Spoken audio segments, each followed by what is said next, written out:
Wir haben ein Ergebnis.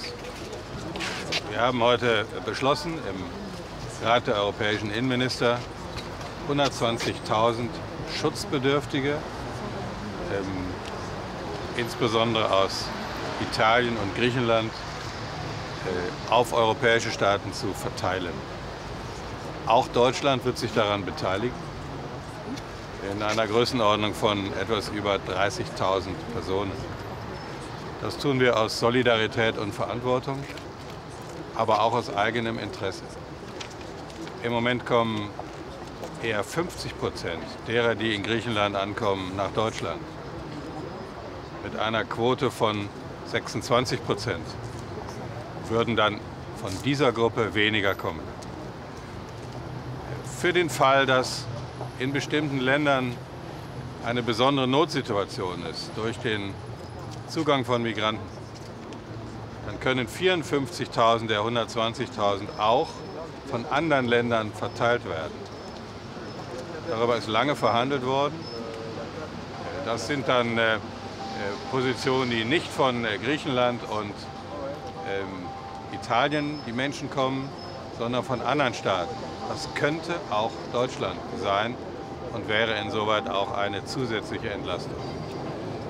Ich muss einmal eben... Sorry. Was wir heute hier beschlossen haben, ist ein wichtiger Baustein, aber nicht mehr. Denn es kann ja nicht nur um die Verteilung von 120 Schutzbedürftigen gehen, sondern wir brauchen grundsätzlichere Lösungen. Dazu gehört der Stopp des Zuzugs, die Begrenzung des Zuzugs nach Europa. Und dazu gehört Hilfe für die Länder, in denen Flüchtlingslager sind. Dazu gehört eine enge Kooperation mit der Türkei. Dazu gehört auch ein Engagement bei der Rückführung von nicht schutzbedürftigen Personen.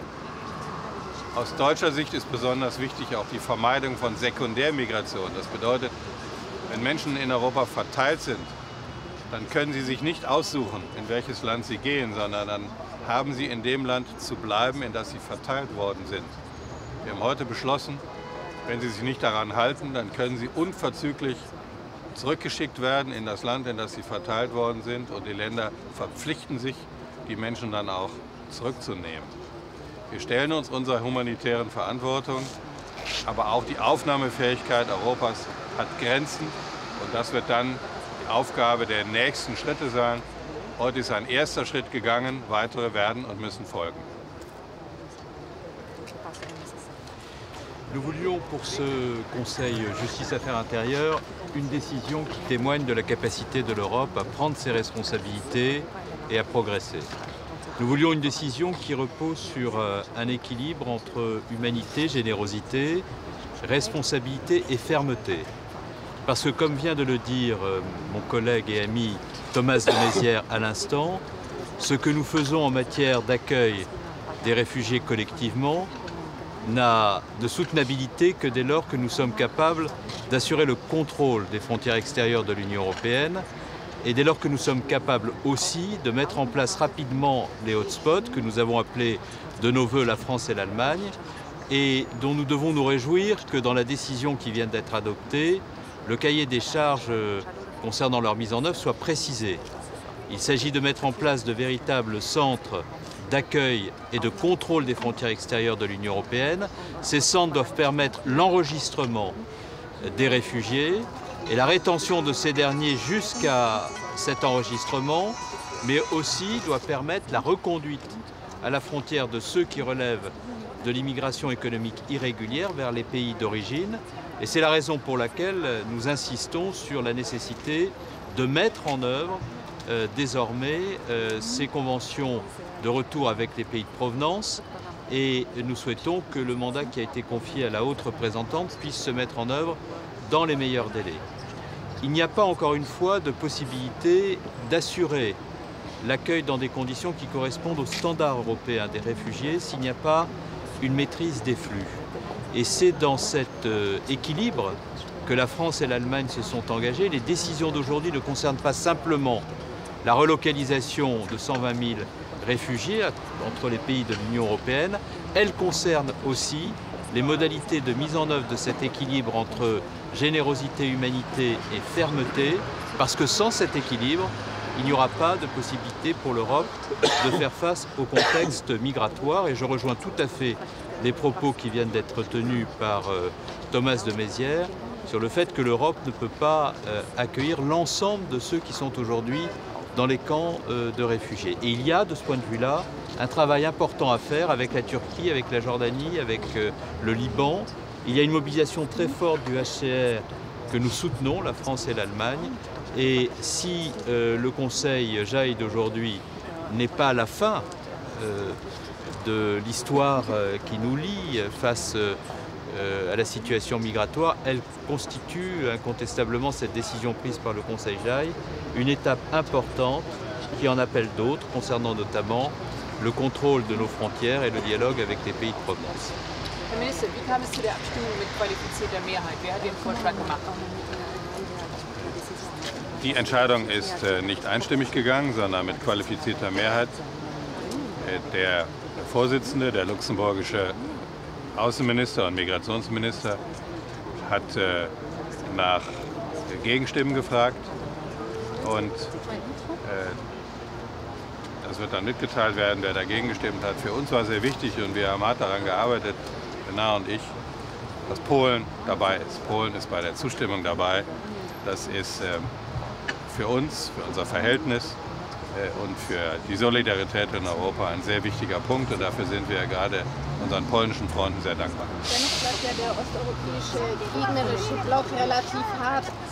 Ist es denn so, dass man auch über die Sache nachdenken kann, dass die sich quasi freikaufen? Es gibt also einen Vorschlag auf dem Tisch, dass man statt Beteiligung Geld gibt. Es gab in der Tat einen früheren Vorschlag, dass man statt Flüchtlingen zu nehmen Geld bezahlt. Und es war ein ganz energischer Vorstoß von Frankreich und von Bernard, dem ich sofort gefolgt bin, dass das für uns nicht in Frage kam. Es kann kein Geschäft geben, Geld gegen Flüchtlinge. Il était très important pour nous que tout le monde... Il était très important pour nous que tout le monde puisse participer à ce dispositif de répartition. Ça a toujours été la position de nos deux pays ensemble. Et nous avons tous les deux considéré que la possibilité par un mécanisme de compensation de refuser des réfugiés en contrepartie du paiement d'une somme à la Commission européenne ne correspondait pas aux valeurs des pères fondateurs de l'Union européenne, à l'esprit de l'Union européenne. Mais nous avons en même temps compris qu'il devait y avoir et qu'il pouvait y avoir des processus de flexibilité. Nous les avons construits avec nos partenaires dans une relation de confiance et c'est la raison pour laquelle aussi nous sommes parvenus cet après-midi à un bon accord équilibré. Et si cet accord a été possible, c'est parce qu'il y a entre le ministre de l'Intérieur allemand et moi-même une relation de confiance et d'amitié, c'est parce que le moteur franco-allemand fonctionne, c'est parce que nous parlons franchement toujours pour trouver des solutions, que cela permet d'engager le dialogue avec d'autres pays de l'Union européenne. Et je veux saluer avec beaucoup de sincérité et d'amitié l'importance de l'engagement de Thomas de Maizière sur ces sujets extrêmement difficiles depuis de nombreuses semaines et la qualité des initiatives qu'il a pu prendre pour faciliter l'aboutissement de ce Conseil JAI cet après-midi. Was bedeutet das für die Umsetzung? Un moment. Merci. Est-ce que vous ne sentez pas affaibli le projet européen à travers de ces votes? Il y a un fait division entre la vieille et la nouvelle. Mais vous êtes très difficile à satisfaire parce que quand il n'y a pas de solution, l'Europe est affaiblie et quand il y en a, elle l'est aussi. Donc aujourd'hui, il y a une solution. Et il y a une solution qui a fait l'objet d'un rassemblement d'une écrasante majorité des pays de l'Union européenne. Et cette décision que nous avons prise, elle est très conforme aux valeurs de l'Union européenne parce qu'elle repose sur de la solidarité entre les pays de l'Union européenne, la majorité d'entre eux, une écrasante majorité d'entre eux. Elle repose sur de la responsabilité parce que la solidarité, sans la responsabilité, la fermeté, ça ne marche pas. Et elle fait la démonstration, cette décision, que même si le temps des discussions est parfois trop long au goût de la France et de l'Allemagne, les institutions européennes, quand la France et l'Allemagne se mettent en mouvement avec l'ensemble de leurs partenaires, s'aboutit à des décisions positives pour l'Europe lorsque l'essentiel est en jeu. Et là, il s'agit de l'essentiel, puisqu'il s'agit d'une crise humanitaire avec des femmes et des hommes qui perdent la vie sur le chemin de l'exode après avoir été persécutés. Ça appelait une réponse de notre part, nous l'avons trouvée. Letzte Frage. Eine Frage noch. Last question. Das heißt, die 54.000 konnten auch anders verteilt werden. Was heißt das denn für die Länder, die das gar nicht wollten? Was heißt das denn jetzt? Der Mechanismus ist wie folgt.